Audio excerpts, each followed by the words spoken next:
అందరికీ ఉద్యమ జయభీములు. ఈరోజు మాలా కోఆర్డినేషన్ ఫోరం ద్వారా రోస్టర్ పాయింట్లలో జరుగుతున్న అన్యాయం మీద రౌండ్ టేబుల్ సమావేశం పెట్టడం అన్నది చాలా అతి ముఖ్యమైన సబ్జెక్టుగా మనం సీరియస్గా తీసుకోవాల్సిన అంశము. అటువంటి అంశాన్ని ముందుకు తీసుకెళ్లే క్రమంలో ముందున్న ఎంసీఎఫ్కు మరోసారి ప్రత్యేకంగా కృతజ్ఞతలు తెలుపుతున్న కమ్యూనిటీ పరంగా. అయితే ఆగస్టు 1, 2024 సుప్రీంకోర్టు తీర్పు వచ్చిన తర్వాత దేశంలో ఏ రాష్ట్రం ముందుకు రాని సందర్భంలో అటు తీర్పు బయట రాకముందే అసెంబ్లీ పెట్టి మరి మేము వర్గీకరణ చేస్తా అని ప్రకటించిన రేవంత్ మాదిగ, నేను ఎందుకు చాలా మీటింగ్లలో ఆయనకు రెడ్డి అని అన్న, రేవంత్ మాదిగనే అంట. ఎందుకంటే ఆయన ఒక మాదిగలాగా వివరించారు, ఒక రెడ్డి లాగానో ఒక ప్రభుత్వం నిర్వహించే ముఖ్యమంత్రి స్థాయిలో ఉండి ఆలోచించకుండా ఏకపక్షంగా వివరించింది. కాబట్టి ఆయన నా దృష్టిలో రేవంత్ మాదిగని ప్రతి మీటింగ్లో కూడా చెప్తున్నా. అయితే తీర్పు రాకుండానే ఆ తీర్పును నేను అమలు చేస్తానని ప్రకటించి మొదటగా మంత్రివర్గ ఉపసంఘం మన ఉత్తమ్ కుమార్ రెడ్డి నేతృత్వంలో కమిటీ వేసి ఆ కమిటీ సిఫారసుల మేరకు జస్టిస్ షమీమ్ అఖ్తర్ ఆధ్వర్యంలో ఏకసభ్య కమిషన్ వేసి ఆ కమిషన్ రిపోర్ట్ ఆధారంగా తెలంగాణ రాష్ట్ర షెడ్యూల్డ్ కులాల రిజర్వేషన్ల హేతుబద్ధీకరణ చట్టం 2025ను తీసుకురావడం జరిగింది. అయితే సుప్రీంకోర్టు తీర్పును మనం పక్కన పెట్టినా, అందులో ఎన్ని తప్పులు పక్కన పెట్టినా, షమీమ్ అఖ్తర్ రిపోర్టు ఎట్లా అసంపూర్తిగా ఇవ్వడం జరిగింది, దాన్ని బేస్ చేసుకొని ఏ విధంగా చట్టం చేసేది అనే దాని మీద, దాంతో మనకు మాలలకు జరుగుతున్న అన్యాయం మీద, ఈ 3 పాయింట్ల మీద మనం చర్చ చేసుకోవాల్సిన అవసరం ఎంత ఉందో నేను తెలియజేసుకుంటూ, సుప్రీంకోర్టు చెప్పింది ఏంటంటే ఇంపీరికల్ డేటా కలెక్ట్ చేయాలని ఉండదు. ఇంపీరికల్ డేటా అంటే రాష్ట్ర ప్రభుత్వ ఉద్యోగాలు, కేంద్ర ప్రభుత్వ ఉద్యోగాలు మరియు బ్యాంకింగ్ సెక్టర్లో ఉద్యోగాల జనాభా తీసుకోవాలి, అంటే ఉద్యోగాల సంఖ్య తీసుకోవాలి. కానీ షమీమ్ అఖ్తర్ ఇచ్చిన రిపోర్ట్లో కేవలం రాష్ట్ర ప్రభుత్వ ఆధీనంలో పనిచేస్తున్న ఉద్యోగుల సంఖ్య మాత్రమే తీసుకున్నారు. ఇది ఇంపీరికల్ డేటా ఎట్లయితుంది? రాష్ట్ర ప్రభుత్వంలో ఉన్న ఉద్యోగుల కంటే ఎక్కువ కేంద్ర ప్రభుత్వ ఉద్యోగాలలో ఎక్కువ మంది ఉంటారు. దాంతోపాటు బ్యాంకింగ్ సెక్టర్లో ఉన్న ఉద్యోగాలు ఉంటారు. అంటే మేజర్ 2 సెక్టర్ల ఉద్యోగుల సంఖ్యను తీసుకోకుండా కేవలం ఒకే ఒక రాష్ట్ర ప్రభుత్వ ఉద్యోగుల సంఖ్య తీసుకొని ప్రకటించారు. ఇలా పేర్కొనడం జరిగింది. అందులో కూడా మాదిగలు ఎక్కువ తీసుకున్నారు, మాలలు తీసుకున్నారు. సరే, మాదిగలు పక్కన పెట్టినా వాళ్ళు తీసుకున్న జనాభా ఎంత అంటే ఉద్యోగుల సంఖ్య షమీమ్ అఖ్తర్ రిపోర్ట్ల సంఖ్య చెప్తుంది. ఇది 2024లో ఇచ్చిన కమిషన్ రిపోర్ట్ 5,21,603 సంఖ్య. ఇది షమీమ్ అఖ్తర్ ఇచ్చిన రిపోర్టు ఫిగరు, రాష్ట్ర ప్రభుత్వ ఉద్యోగుల సంఖ్య. అదే 2024లో కాస్ట్ సర్వే జరిగింది. ఇది ప్రభుత్వము పకడ్బందీగా 3 సంవత్సరాలు కష్టపడి ఒక 96% కరెక్ట్గా ఇచ్చిన రిపోర్ట్లో చెప్పిన సంఖ్య చెప్తున్నా. రాష్ట్ర ప్రభుత్వ ఉద్యోగాలు 6,46,000. అరే ఏం ముఖ్యమంత్రి రేవంత్ రెడ్డి, ఒకటే సంవత్సరము 2 నివేదికలు వస్తాయి. ఒక కాస్ట్ సర్వే వస్తుంది, ఒక షమీమ్ అఖ్తర్ రిపోర్ట్లు వస్తుంది. ఒక దాంట్లోనేమో 5,21,000 ఎట్లా వస్తాయి, ఒక రిపోర్ట్లోనేమో 6,46,000 ఎట్లా వస్తుంది? ఇదేమి ఇంపెరికల్ డేటా? తమాషాలు అవుతున్నాయా? షెడ్యూల్ కులాలకు సంబంధించిన ఇంత ప్రాధాన్యత గల అంశాన్ని ఇంత గుడ్డిగా చేస్తావా? ఇవి 2 కూడా రాష్ట్ర ప్రభుత్వం అంగీకరించిన నివేదికలు చెప్తున్నా. డిఫరెన్స్ ఎంత వచ్చిందంటే 1,14,000 ఉద్యోగుల డిఫరెన్స్ వస్తారా? సర్వే అంటే ఏది? సెన్సస్ అంటే జనాభాలో ఎక్కువ తక్కువ జరుగుతుంది, కరెక్ట్ జరగదు అనుకుంటున్నాం. ప్రభుత్వము ఇంత చిత్తశుద్ధిగా చేసిన దాంట్లో ఉద్యోగులలో 1,14,000 డిఫరెన్స్ వస్తుంది. దాన్ని ఇంపెరికల్ డేటా అని ఈయన ఉపవర్గీకరణ చేసిండు. మొదటలోనే షమీమ్ అఖ్తర్ రిపోర్ట్లనే లోపాలు స్పష్టంగా తెలియజేయడం కాకుండా సుప్రీంకోర్టు చెప్పింది ఏందా, ఇంకా రిజర్వేషన్ల ఫలాల రుచి చూడని వాళ్ళను గుర్తించి ప్రిఫరెన్షియల్ ట్రీట్మెంట్ ఇవ్వమన్నది. ఇది ఇంగ్లీష్లో సుప్రీంకోర్టు తీర్పులో ఇచ్చిన ప్రధానమైన అంశం. కానీ ఇక్కడ రాష్ట్ర ప్రభుత్వం షమీమ్ అఖ్తర్ మన రేవంత్ మాదిగా చేసిందేందా, మాదిగల జనాభా ఎక్కువ ఉంది కాబట్టి 9% రిజర్వేషన్ ఇచ్చారని క్లియర్గా ఇచ్చారు. నిజంగా కూడా ఇవ్వాలంటే సుప్రీంకోర్టు గైడ్ లైన్స్ ఇక్కడ రాష్ట్ర ప్రభుత్వం అమలు చేయాలంటే ఇంకా రిజర్వేషన్ల ఫలాలు టేస్ట్ చేయని గ్రూప్ 1లో ఉన్న 15 కులాలకు ఇవ్వాలి. ఏం తమాషాలు అవుతున్నాయా? సుప్రీంకోర్టు చదవరు, అర్థం కాదు. ఇంకో దారుణం ఏంటిదంటే స్టేట్ వర్గీకరణ చేసుకోవచ్చని చెప్పింది. భారత రాజ్యాంగంలోని స్టేట్ డెఫినేషన్ కూడా చదవాలి రాష్ట్ర ప్రభుత్వం. రాష్ట్ర ప్రభుత్వంలో ఏఐఎస్ కూడా రాజ్యాంగం కానీ స్పష్టమైన అవగాహన లేకుండా ఇది చేసిండు. స్టేట్ మీన్స్ ఖాళీ రాష్ట్ర ప్రభుత్వం కాదు. కేంద్ర ప్రభుత్వము రాష్ట్ర ప్రభుత్వము రెండు ప్రభుత్వాల ఆధీనంలో నడిచే అన్ని ఏజెన్సీలు కూడా రాష్ట్రం కింద లెక్క పెట్టాలి, స్టేట్ కింద పరిగణించాలి. కానీ ఇక్కడ ఏం చేసిండు, సెంట్రల్ని పక్కన పెట్టిండు. పక్కన పెట్టి కేవలం రాష్ట్రంలో ఉన్న గణాంకాలను తీసుకొని చేశారు. అంటే తెలంగాణ రాష్ట్ర ప్రభుత్వ అధికారులు కానీ పాలక పార్టీకి కానీ చదువు రాదు, సుప్రీంకోర్టుని అర్థం చేసుకోవాలని స్పష్టంగా తెలుస్తున్నది. ఆర్టికల్ 12 మీరు ఇప్పుడు కూడా గూగుల్లో సెర్చ్ చేసుకోరి, స్టేట్ మీన్ ఏందో క్లియర్గా వస్తుంది. స్టేట్ అంటే ఏంటిదో స్పష్టంగా ఉంటుంది. కేవలం రాష్ట్ర ప్రభుత్వమే కాదు, కేంద్ర ప్రభుత్వము, రాష్ట్ర ప్రభుత్వము, కేంద్ర ప్రభుత్వము, ప్రభుత్వ ఆధీనంలో నడిచే అన్ని వ్యవస్థలు కూడా స్టేట్ అనే అర్థం ఉంటుంది. ఇంత అజ్ఞానంగా రాష్ట్ర ప్రభుత్వం వర్గీకరణ చేసింది. సరే, సుప్రీంకోర్టు గైడ్ లైన్స్ ఇచ్చింది. ఏమన్నది, ఇంకా రిజర్వేషన్లు రుచి చూడని వాళ్ళకి గుర్తించి ప్రిఫరెన్షియల్ ట్రీట్మెంట్ ఏమన్నది. వాళ్ళకి అప్పనంగా అప్పలు చెప్పని చెప్పలే.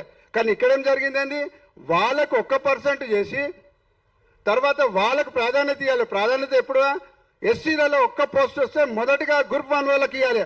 కానీ ఈడేమైంది, గ్రూప్ 2లో ఉన్న మాదిగలకు పోతుంది రోస్టర్ పాయింట్ 2 ఇచ్చి, తర్వాత గ్రూప్ 1లో ఇంకా వెనుకబడ్డ అసలు రిజర్వేషన్ టేస్ట్ చూసిన వాళ్ళకి అందరికీ కూడా మళ్ళీ 2 ఉద్యోగాలు వస్తాయి కానీ 1 ఉద్యోగం రాదు. తర్వాత మాలల కోసం గ్రూప్ 3లకు. అరే, గతంలో రామచంద్రరాజు కమిషన్ 96లో వేసినప్పుడు ఏమన్నాడు, ఒక 3 ఉద్యోగాలు ప్రభుత్వ ఎస్సీ ఉద్యోగాలు వస్తే 3 గ్రూపులకు ఇవ్వాలి. అది ఎవడైనా సామాజిక న్యాయం అంటది.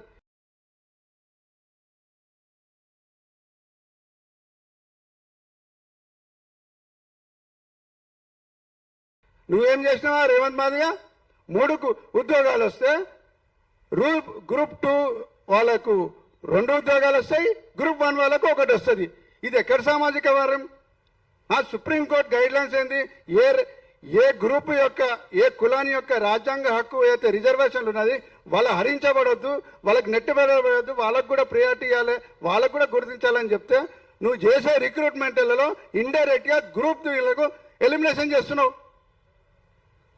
ఏం తమాషాలు అవుతున్నాయా? ఇక దీనికి ప్రధాన కారణము ప్రభుత్వం ఎట్లయినా మాదిగలకు అప్పనంగా అప్పచెప్పాలని వర్గీకరణ చేసింది. కానీ బాధ్యత గల మాల ప్రజాప్రతినిధులు ఏం చేస్తారా, ఒక్కడు ఫోన్ ఎత్తాడు. ఇది వర్గీకరణ అంశమానంగానే అరే ఇది ఎయిడ్స్ లాగా ఎవ్వడు అంటారని, బయటోడు అంటే ఓకే, సొంతంగా కులంలో పుట్టి నువ్వు రిజర్వేషన్ సీట్లో గెలిచిన వ్యక్తివి ఈ సమస్య మీద మాట్లాడంటే నాకు కాదు నేను బిజునా అని చెప్తున్నారు. ఇక గ్రూప్ 3కి సంబంధించి రోస్టర్ నంబర్ 22 ఇచ్చారు. ఎట్లిస్తారే, ఇది సుప్రీంకోర్టు తీర్పుకు వ్యతిరేకము. షమీమ్ అఖ్తర్ రిపోర్ట్లో ఏదైతే రాజ్యాంగ పరంగా వచ్చిన హక్కులకు కూడా వ్యతిరేకమే. ఎందుకంటే 22వ రోస్టరు డైరెక్ట్ గ్రూప్ 3లో కాదండి, గ్రూప్ 3లోన మహిళలకు అంటే డైరెక్ట్గా ఎస్సీ గ్రూప్ 3 మేల్ అంటే పురుషునికి ఉద్యోగం రావాలంటే రోస్టర్ నంబర్ 41 దాకా వెయిట్ చేయాలి. ఇప్పుడు జరుగుతున్న రిక్రూట్మెంట్లు అన్నీ కూడా డిస్ట్రిక్ట్ యూనిట్గా జరుగుతున్న రిక్రూట్మెంట్లే. మనం ఇవన్నీ జీరోలు చూస్తున్నాయి, అన్నీ కూడా డిస్ట్రిక్ట్ లెవెల్ రిక్రూట్మెంట్లే. డిస్ట్రిక్ట్ లెవెల్ రిక్రూట్మెంట్ దేన్ని ఉంటాయి, జూనియర్ అసిస్టెంట్, పోలీస్ కానిస్టేబుల్, టీచర్లు, అంతే లోపల ఉన్న గ్రూప్ 4 ఎవరైతే అటెండర్లు ఎవరైతే ఉంటారో ఇవన్నీ కూడా డిస్ట్రిక్ట్ లెవెల్ రిక్రూట్మెంట్ అవుతుంది. నిన్ననే ఒక నోటిఫికేషన్ వచ్చింది, 5,000 పోలీసు ఉద్యోగాలు వస్తాయి, అందులో 4,000 ఉద్యోగాలు కానిస్టేబుల్ లెవెల్లో ఉన్నాయి. ఈ కానిస్టేబుల్ రిక్రూట్మెంట్ అన్నీ కూడా డిస్ట్రిక్ట్ లెవెల్లో రిక్రూట్మెంట్ అవుతాయి. ఆ డిస్ట్రిక్ట్ రిక్రూట్మెంట్లలో మనకు చాలా తక్కువ ఉద్యోగాలు వచ్చే అవకాశాలు ఉన్నాయి.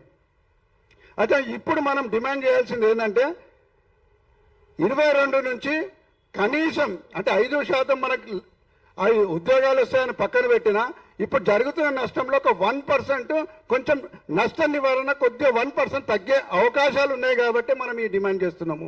అది కూడా ఇది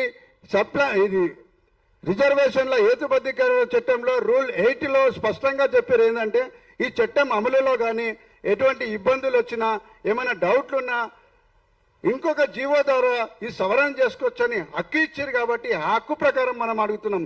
కేవలం 22 నుంచి 16కు తేవాలన్న డిమాండ్ కూడా చాలా సైంటిఫిక్ గా రీసెర్చ్ చేసి డిమాండ్ చేసినాం జరిగింది.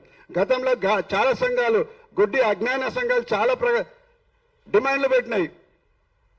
ఏమని 20లో 2 కావాలంటారు, ఒకళ్ళు 50లో 3 కావాలంటారు, ఒకళ్ళు 16లో 2 కావాలంటారు. అరే ఏం తమాషానా?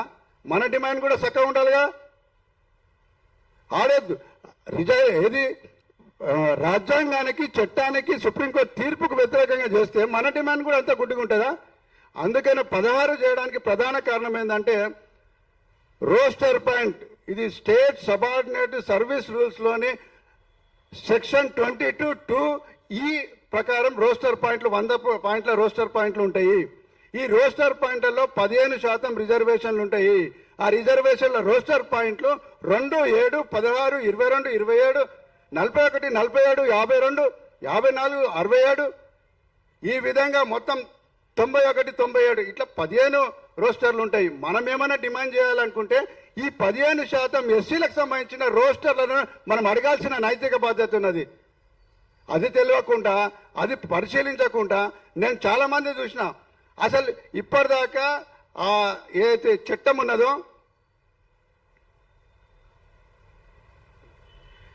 ఏదైతే చట్టం ఉన్నదో ఆ చట్టం పుస్తకం చూసుకోకుండా డిమాండ్ చేసే పరిస్థితిలో ఉన్నాం.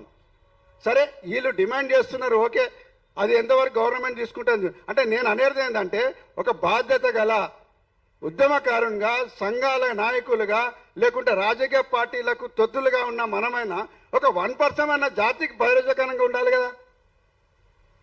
మేము 16 అడగడానికి ప్రధాన కారణం ఏంటిదంటే జిల్లా రిక్రూట్మెంట్లలో 10 నుంచి 15% ఉంటుంది, ఎక్కువైతే 25% ఉంటుంది. 20 పోస్టులలో 16వ నంబర్ వచ్చే అవకాశం ఉంది కాదు మాత్రమే అది ఫీజిబిలిటీ ఉన్నది కాబట్టి మాత్రమే అడిగినాం. అందుకనే 16 చేయాలి, దాని తర్వాత 52లో ఒక 3 ఉద్యోగాలు ఇవ్వాలనేది డిమాండ్ మీద మనం అందరం ముందుకు పోవాల్సిన అవసరం ఉన్నది.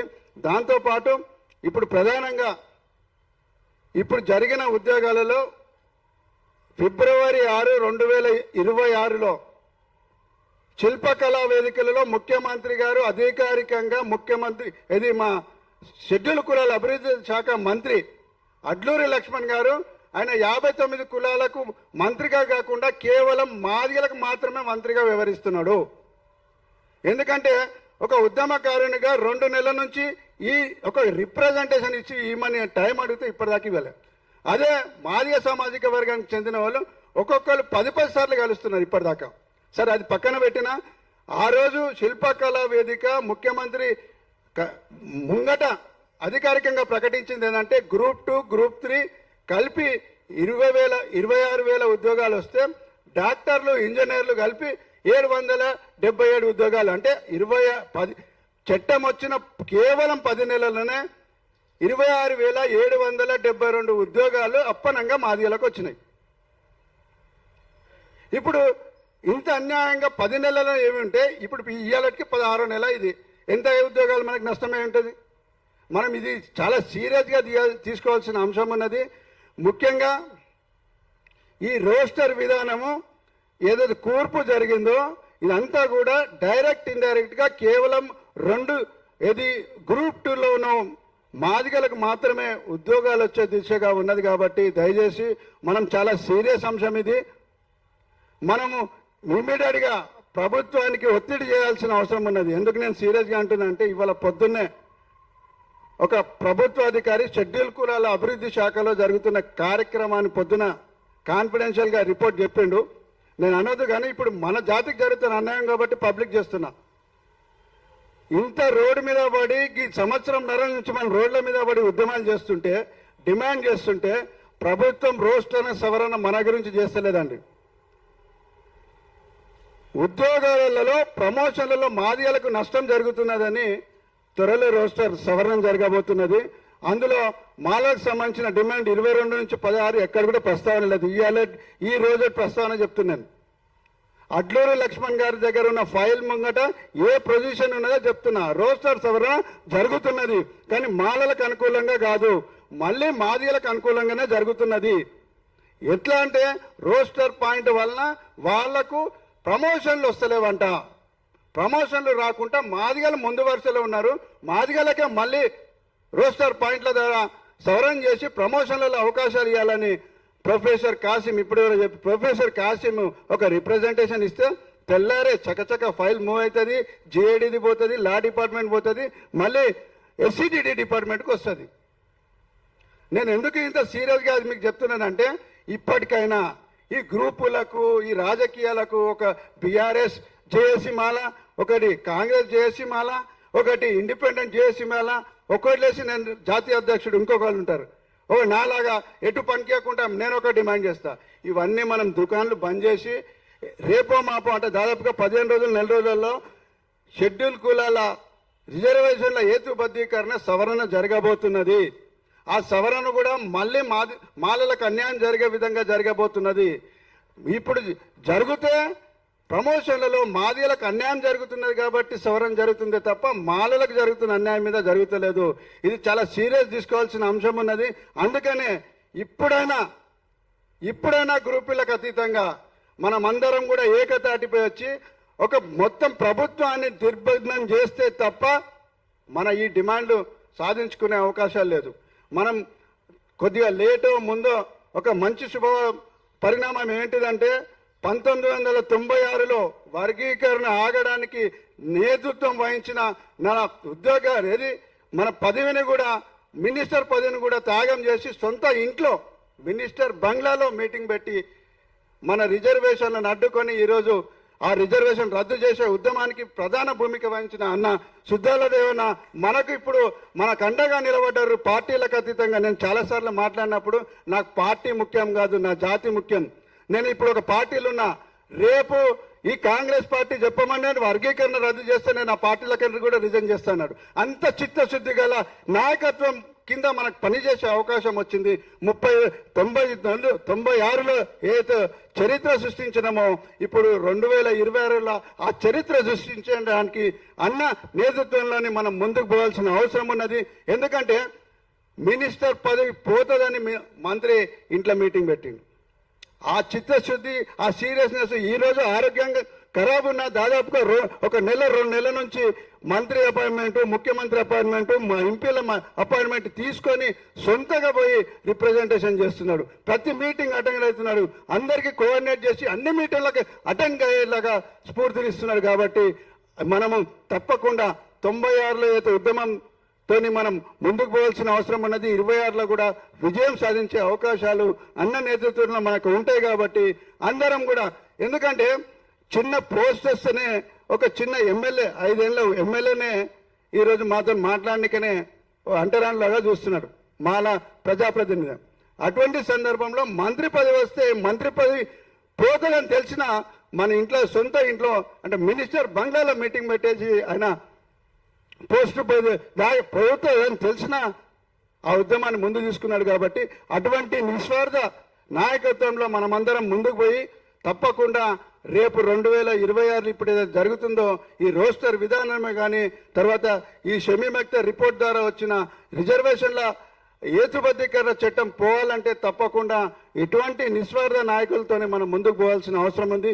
వాళ్ళను ఆదర్శంగా తీసుకొని పోవాల్సిన ఎంత నైతిక బాధ్యత అందరి మీద ఉన్నదని తెలియజేసుకుంటూ దయచేసి చివరిగా అన్ని సంఘాల నాయకులకు అందరికీ గ్రూపులకు అతీతంగా వెంటనే ఒక వారం 10 రోజుల ప్రభుత్వాన్ని థ్రెటన్ చేసి ప్రభుత్వానికి మేము పెద్ద ఎత్తున ఏదైనా చేస్తామని ఒక భయభ్రాంతులకు గురి చేసే విధంగా మనము ముందుకు పోవాలని ఒక కార్యాచరణ ప్రకటిస్తే తప్ప మనకు న్యాయం జరిగే అవకాశాలు లేదు. ఎందుకంటే రేపు సవరణ జరిగిపోతే మన డిమాండ్ అస్పష్టంగా ఉంటే అది మనం మళ్ళీ ఉద్యమాలు చేసి తెచ్చుకునే అవకాశాలు లేదు. కాబట్టి సవరణ జరిగే సందర్భంలోనైనా మనకు 22 నుంచి 16కు వచ్చే విధంగా మనము కృషి చేసే విధంగా అందరం కలిసికట్టుగా ముందుకు పోవాల్సిన అవసరం ఉందని తెలియజేసుకుంటూ, ముఖ్యంగా ఈ గురుతర బాధ్యతను తీసుకున్న మాల కోఆర్డినేషన్ ఫారంకు ప్రత్యేకంగా మరోసారి ప్రత్యేక కృతజ్ఞతలు తెలుపుతున్నా. తర్వాత ధన్యవాదాలు కూడా తెలుపుకుంటూ నాకు ఈ అవకాశం ఇచ్చినందుకు మిత్రుడు శంకర్ గారికి తర్వాత అందరికి కూడా ప్రత్యేక ధన్యవాదాలు తెలుపుకుంటూ ముగిస్తున్నాను. జై భీమ్, జై భారత్. థ్యాంక్ యూ రాంప్రసాద్ గారు.